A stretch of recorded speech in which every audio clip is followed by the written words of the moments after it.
இது எங்கே வைக்கிறது? வைக்கலாமா? அவங்களுக்கு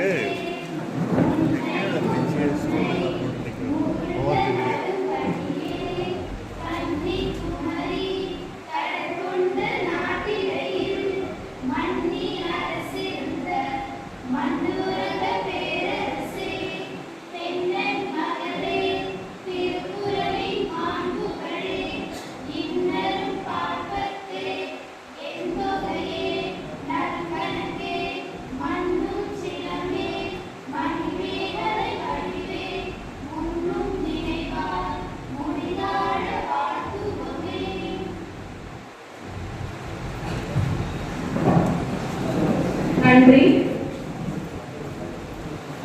அடுத்ததாக விழாவை வாழ்த்தி முனைவர் பூங்குன்றன் ஐயா அவர்களை ஒருவரை பேசுமாறு அழைக்கின்றேன்.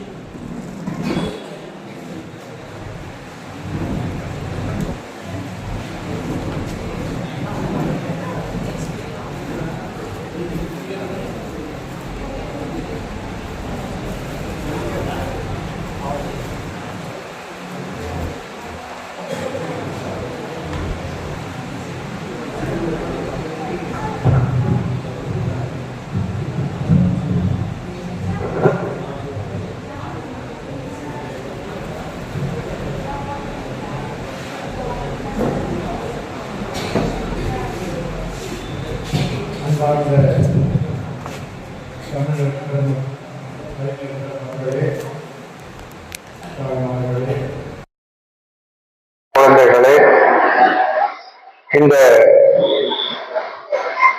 தமிழ் களம் ஒருங்கிணைக்கும் இந்த பொங்கல் விழா நிகழ்ச்சி ஆண்டுதோறும் நடைபெறுகிறது. அந்த நிகழ்ச்சிக்கு வந்து ஊர்வலமாக வந்து கலந்து கொண்ட அனைவருக்கும் முதற்கும் என் நன்றி கலந்த வணக்கத்தை தெரிவித்துக் கொள்கிறேன். திருக்குறள் ஒரு பொதுமறை என்றெல்லாம் சொல்லப்படுகிறது. ஒவ்வொரு உலகத்துல பல இனங்கள் வாழ்கின்றன. அந்த இனங்களுக்கெல்லாம் அந்த வாழ்முறையில இப்படிதான் வாழ வேண்டும்னு அந்த இனங்களை தேர்ந்தெடுத்துக் கொண்டு அதன் வழி நடந்து ஒரு ஒழுங்குமுறையை அமைத்துக் கொண்டிருக்கிறது. தற்காலத்துல வாழ்ந்த மாந்தனுக்கும் கூட ஒரு படிநிலை வளர்ச்சிக்கு முன்னாடி உள்ள சில கூறுகள்லாம் அறக்கூறுகள்லாம் இருந்தது. மறுபடியும் எல்லாரும் சேர்ந்து வாழ்கிற பொழுது அது அறநெறியாக்கம் வளர்ந்தது. ஒவ்வொரு கூட்டத்துக்கும் ஒரு அறநெறி உண்டு. அந்த அறநெறி அதற்கென்று அந்த இனத்துக்கென்றே பொருந்தக்கூடியது. தமிழனுடைய காலம் ரொம்ப ஒரு காலம். இந்த தொன்மையான கற்காலத்துல இருந்து தமிழ்தான் இங்க வாழ்ந்திருக்கிறது. இந்த மண்ணில் தமிழர்களுக்கு ஒரு அறக்கோட்பாடு உண்டு. அந்த அறக்கோட்பாட்டை பல நூல்களும் எடுத்துரைக்கின்றன.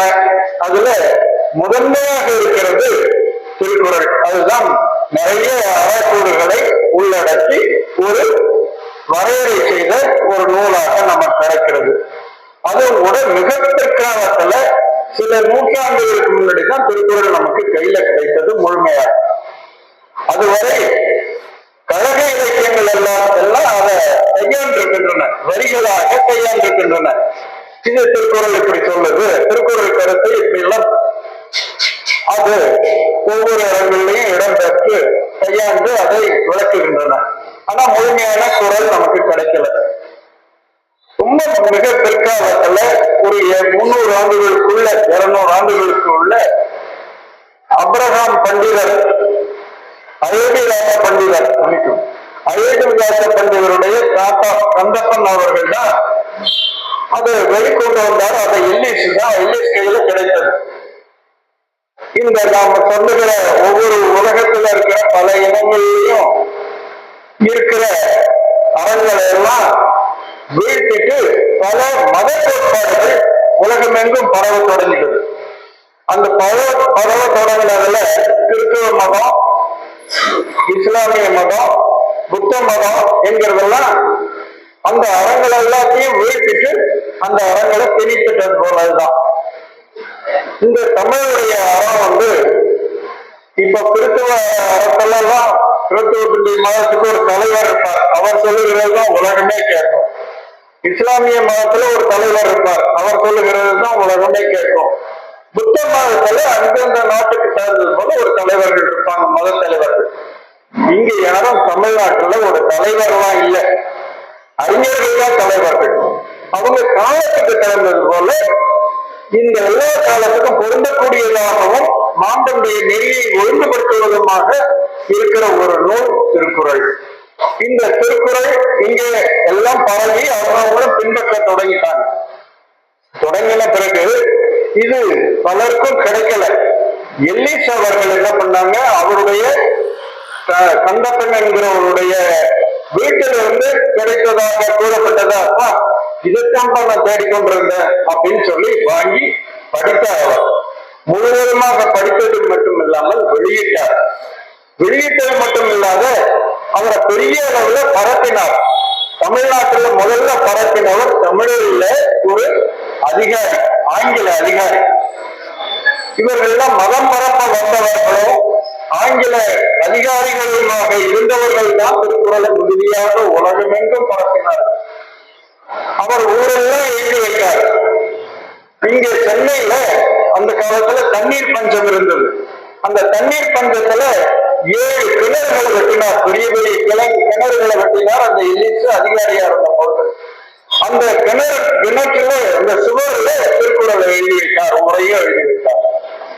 மக்கள்கிட்ட பரப்பணுங்கிறதுல அவ்வளவு இந்திய முழுவதுமாக காசு, நமக்கு பணப்புழக்கத்துக்காக காசு அடிக்கப்பட்டது. அதுல மிக உயர்ந்த காசு தங்கத்துல அடிக்கக்கூடிய காசு.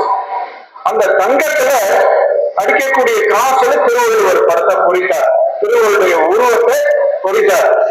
பொறித்து அதை இந்திய முழுவதும் வழங்குறது போல செய்தார். ஆனாலும் இதனுடைய பின்னடைவு என்னன்னா, இவங்கெல்லாம் கிறிஸ்தவ மதத்துல எல்லாமே ஆளுமை மிகுந்தவர்கள், வல்லாண்மை மிகுந்தவர்கள், ஆதிக்கம் சொல்றாங்க, அந்த ஆதிக்கம் மிகுந்தவர்கள். ஒவ்வொரு நாட்டிலையும் போய் அவங்களுடைய அறத்தை அழித்துட்டு தங்களுடைய கிறிஸ்தவ மதத்தை அங்க நிலைநாட்டிட்டு வரவங்க அந்த நேரத்துல அவர்கள் எல்லாம் என்ன எளிமையானவர்கள் எல்லாம் அவருடைய அறத்தெல்லாம் கை நிறுத்தி விட்டுட்டாங்க. ஆனால் அவர்களே தங்களுடைய கிறிஸ்தவ மதத்தை கை நிறுத்தி விட்டு திருக்குறளை தூக்கி உலகெல்லாம் பரப்பினாங்க. அதுபோல பல அறிஞர்களும் பரப்பினதுனால திருக்குறளை தமிழ் மறை என்று கூட சொல்லக்கூடாது என்று பாவலர் சொல்வார்கள். ஆரியர்கள் தான் மறைத்து வைத்துக் கொண்டிருப்பார்கள், ஒரு நூலை மறைத்து வைத்துக் கொண்டு அதை எப்படி ஆளுமை செய்ய முடியுமோ அதை செய்து கொண்டிருப்பார்கள். திருக்குறள் பொது நூல், நமக்கு எல்லாருக்கும் ஒரு அறநூல், அது மறை அன்று என்றெல்லாம் சொல்லுவாங்க. அதனால அதை நாம முழுவதுமாக வாங்கி அதன் வழியில நடக்கிறது மட்டும்தான் நமக்கு அதை பரப்புவதற்கும் எளிதில் ஆழ்வாருக்கு யார் கேட்டாலும் சரி, உலகத்துல எந்த மாந்தெய்வமா இருந்தாலும் சரி, இந்த அறங்கள் அவர்களுக்கும் பொருந்தக்கூடியதாக ஒன்று இருக்கிறது. எனவே இங்கே தமிழ்நாட்டுல இந்து மதம் மற்ற மதங்களிடம் ஆதிக்கம் செலுத்துகிற நிலையில், முகாமையாக இந்து மதம் ஆதிக்கம் செலுத்துகிற நிலையில் இந்த திருக்குறளுக்கும் அதுக்கும் நேர் முரணாக இருக்கிறது. அந்த முரண்களை பற்றி எல்லாம் அறிஞர்கள் நிறைய நூல்கள் எழுதியிருக்கிறாங்க. அதன்படி நமக்கு திருக்குறளுடைய அறம் என்ன அப்படின்னு நாம ஒவ்வொரு தமிழரும் புரிந்து கொள்ள வேண்டும். தமிழ் என்றால் தமிழாக ஒன்றுபடுவோம், எல்லாரும் ஒன்றுபடணும். எத்தனையோ வகையில வேறுபட்டு இருக்கிறாங்க, ஒவ்வொரு இடத்தால வேறுபட்டு இருக்கிறாங்க, நாகரிகத்தால கூட சற்று வேறுபட்டு இருக்கிறாங்க. ஒவ்வொரு வட்டார வழக்கினாலையும் பேச்சு ஒருவர் பேசுறது முழுமையாக ஒருவருக்கு கூட புரிந்து கொள்ள முடியாது. ஆனாலும் கூட அந்த ஒரு பொது தமிழ்னால எல்லாரும் ஒன்றுபடுகிற நிலை இருக்கிறது என்றால் அந்த தமிழுக்கு இணையாக திருக்குறள் வழியாக ஒன்றுபட முடியும் என்கிற வகையில் ஒரு நூல், அவருடைய கருத்து, அவருடைய அறம் வழியாக எல்லாம் ஒன்றுபட முடியும் என்கிற வகையில தமிழை யாரானாலும் சரி, தமிழை பயிர்த்தால் சும்மா இருக்க முடியாது. தமிழர்கள் இந்த குருதியை அவர்களுக்கு ஓடிக்கொண்டிருக்கிறது. அதே போல் அந்த இடத்தை திருக்குறளும் பிடித்திருக்கிறது. திருக்குறளை மறுத்தால் நாம் எல்லாரும் பொங்கி எழக்கூடிய நிலையில இருக்கிறோம். ஆனால் இதை எளியதாக தங்களுடைய அறக்கருத்துகள் அது ஏற்றத்தாழ்வுடையது. தமிழ் திருக்குறள் ஏற்றத்தாழ்வு கிடையாது.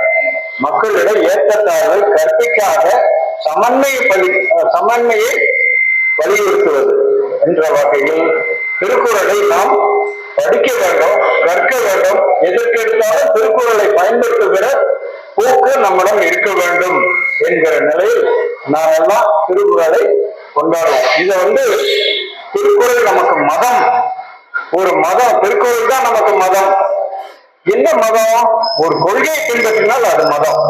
அந்த வழியில திருக்குறள் ஒரு மதம். நம்முடைய மதம் என்ன என்றால் இந்த மதம் அல்ல, திருக்குறள் தான் நம் மதம் என்று கூறியவர் பெரியார். திருக்குறளை நமக்கெல்லாம் ஒரு சுழற்சி ஆரியருடைய ஆண்டு அல்ல, 60 ஆண்டு முறை நம்முடையது. அந்த சுழற்சி ஆண்டுதான் இருந்தது, தொடராண்டு இல்லை. அந்த தொடராண்டு வழியாக திருக்குறள் திருவள்ளுவருக்கு காலத்தை கற்பித்து அந்த காலத்திலிருந்து நாம் ஒரு ஆண்டு முறையை பின்பற்ற வேண்டும் என்று வலியுறுத்தினவர், ஒரு நடைமுறையை கொண்டு வந்தவர் மரமலடிகளார். எனவே எல்லாரும் திருக்குறளுக்கு ஆக்கம் செய்திருக்கிறார்கள். அந்த திருக்குறளை நாம் பின்பற்ற வேண்டும். அந்த வழிதான் திருவள்ளுவர் ஆண்டு தொடங்குகிறது. அந்த திருவள்ளுவர் நாள் நம்ம தமிழக அரசு அறிவித்திருக்கிறது. பொங்கலுக்கு அடுத்தது உழவர் திருநாள் என்பதுதான் திருவள்ளுவர் நாள். அந்த திருவள்ளுவர் நாள் தான் நமக்கு தமிழாண்டு, தமிழ் புத்தாண்டு பிறக்கிறது. தமிழர் தேசிய கொண்டாட்டமான ஒரு திருநாள் பொங்கல் தான் என்கிறது எல்லாரும் மனதில் ஏந்தி கொள்ள வேண்டும். எனவேதான் திருக்குறளை பரப்புவதற்கு நாம் பாடுபடுகிறோம். இன்றைக்கு தமிழ்நாட்டுல எல்லா இனமும் சேர்ந்திருக்கிறது.